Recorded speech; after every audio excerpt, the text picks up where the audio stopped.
Vitaly Vitalievich, you have a visitor, reported the secretary. Rita, the reception is over. He says that you are obliged to accept it. It has to do with your wife. The secretary insisted. Send him somewhere far away. I said everything. Vitaly put down the papers and tiredly lowered his head into his hands. His wife, Anna, was a rare fidgeter. They lived together for 7 years. At first, Vitaly was proud of the beautiful Anechka. All his friends and acquaintances. What can I say? All the males were jealous of him. This amused Vitaly until he realized that this was not only a reason for pride, but also a big problem. Realizing that he began to be jealous, he created scenes and threatened divorce.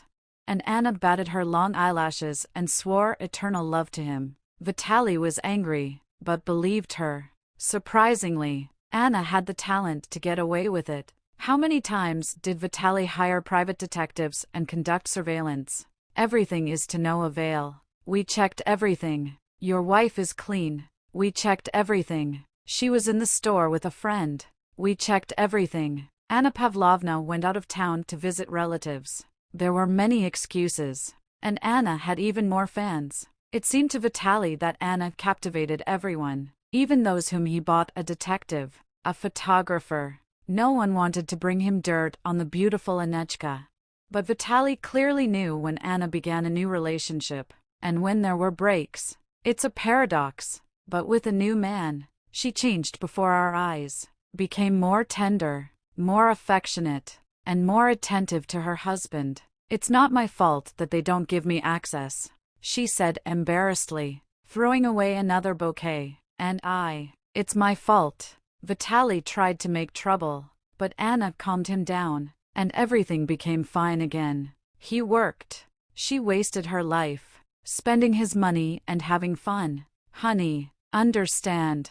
I'm not doing anything wrong. I'm just a beautiful young woman. I need to get attention from men. Without it, I'll dry out. Like this ficus. Anna nodded towards the window. This ficus has dried up not from a lack of love, but because you are a bad housewife.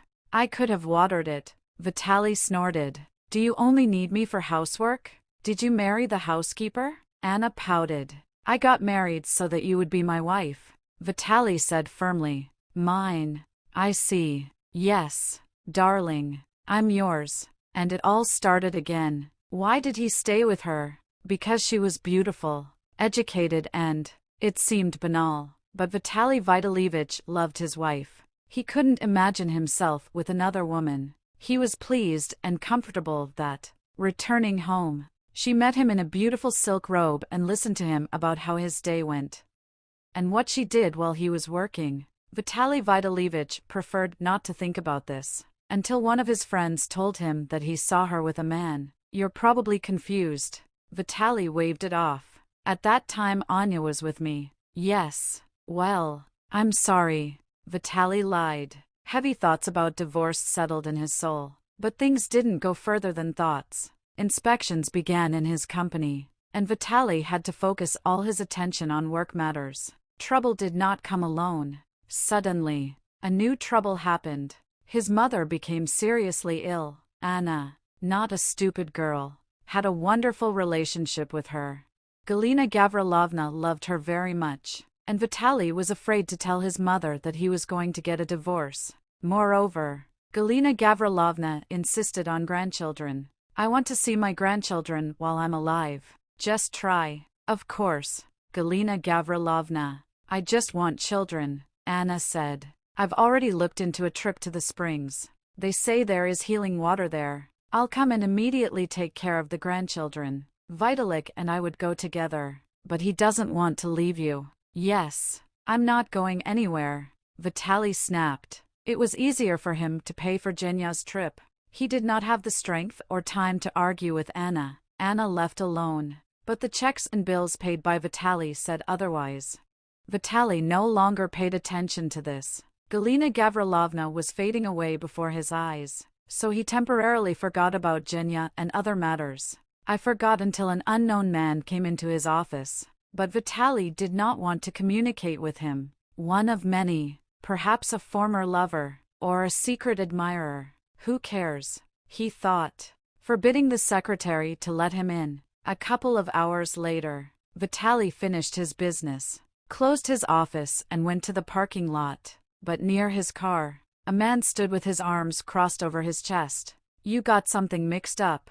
This is my car," Vitaly said firmly, frowning. Apparently he should have called security. "You got it wrong. You think you have money. You can do whatever you want. Yes, I'll do this for you for Anna." The man literally pounced on Vitaly, grabbing him by the chest. Vitaly did not expect this. Fortunately, the men were separated by a security guard who appeared in time, but the attacker did not mince words. He seemed to not consider himself guilty at all. "Where is he going?" asked the guard. "To the police." Vitaly waved him off. "You will regret that you touched her," without paying attention to the guards. The attacker continued to be indignant. "Yes, I have never touched her in my life. Do you think I don't know? She told me everything. She loves me, and you are holding her by force." "And what did she tell you?" Vitaly made a sign with his hand for the man to leave. He became interested. "She ended up in the hospital because of you. Is it true? So you came to take revenge on me?" "I came to warn you. Touch her again, my Anya. And you? Look." Vitaly took his phone out of his pocket and showed the angry man photos of Anna's ticket and photos of her from her vacation. "Do you recognize it?" "I don't believe it. She called me and said she was in the hospital. I trusted her too, for 7 years. She said that you were a tyrant. I wanted to pick her up. Take it if you need it. Will you give me a divorce?" "Yeah, at least now. By the way, why aren't you at the resort with her? There are such men there that, obviously, Anna is not alone on vacation. And if her admirer is you, then who is with her?" "Another one." "How many men does she have at the same time?" 2, 3, 10. Vitaly raised his eyebrow. He suddenly felt funny. "She's in the hospital, and you just..."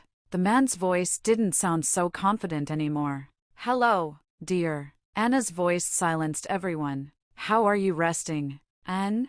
"Great. Too bad you're not around. The air here is so healing. Can you turn on video calling?" "Wait a minute. I'll go out onto the balcony," Anna answered. She was clearly not alone in the room, but Vitaly no longer looked at the screen. He handed the phone to an unknown man who loved his wife so much, just as much as Vitaly himself once loved her. "You can see there are mountains in the distance. God, what a beauty it is here," said Anna, demonstrating the surrounding nature via video connection. "But you won't turn on the video. You're not alone there." "Honey, you're right. He's not alone." The unknown person answered instead. "Your husband and I are discussing where to go. I know one good bar." "Vanya, you. But how? What's going on?" Anna was scared, but there was no answer to her question. Vitaly dropped the call and blocked his wife's number along with the bank account. He no longer doubted that Anna was deceiving him, that she has several men at once. This was the last straw of his patience. "Are you saying we're going to the bar?" "I agree." Vitaly nodded. Ivan, changed my tone and introduced myself as a stranger. "Vitaly." He chuckled and extended his hand. The men shook hands, and the guard realized that his services were no longer needed. "Is the conflict over?" "Yes. Thank you. More than exhausted." Vitaly nodded and started the engine. He had lost his wife, but it suddenly seemed to him that this evening he might well find a new friend, or at least a comrade in misfortune in the person of Ivan. They definitely had something to talk about, and in court, Ivan could add his weighty word so that Anna would not get anything, and so it happened. Ivan and Vitaly were able to become friends, and besides Ivan's testimony, Vitaly had other evidence in court. He was sent photographs of his wife in the arms of another man with whom Anna went to the resort. This time, Vitaly hired an incorruptible photographer, a girl who did the job as needed and did not fall under Anna's spell. The spinner was left with nothing, and Vitaly may still be able to find his true happiness. Thanks for watching. Please like, subscribe to our channel and you will the first listeners of another new story.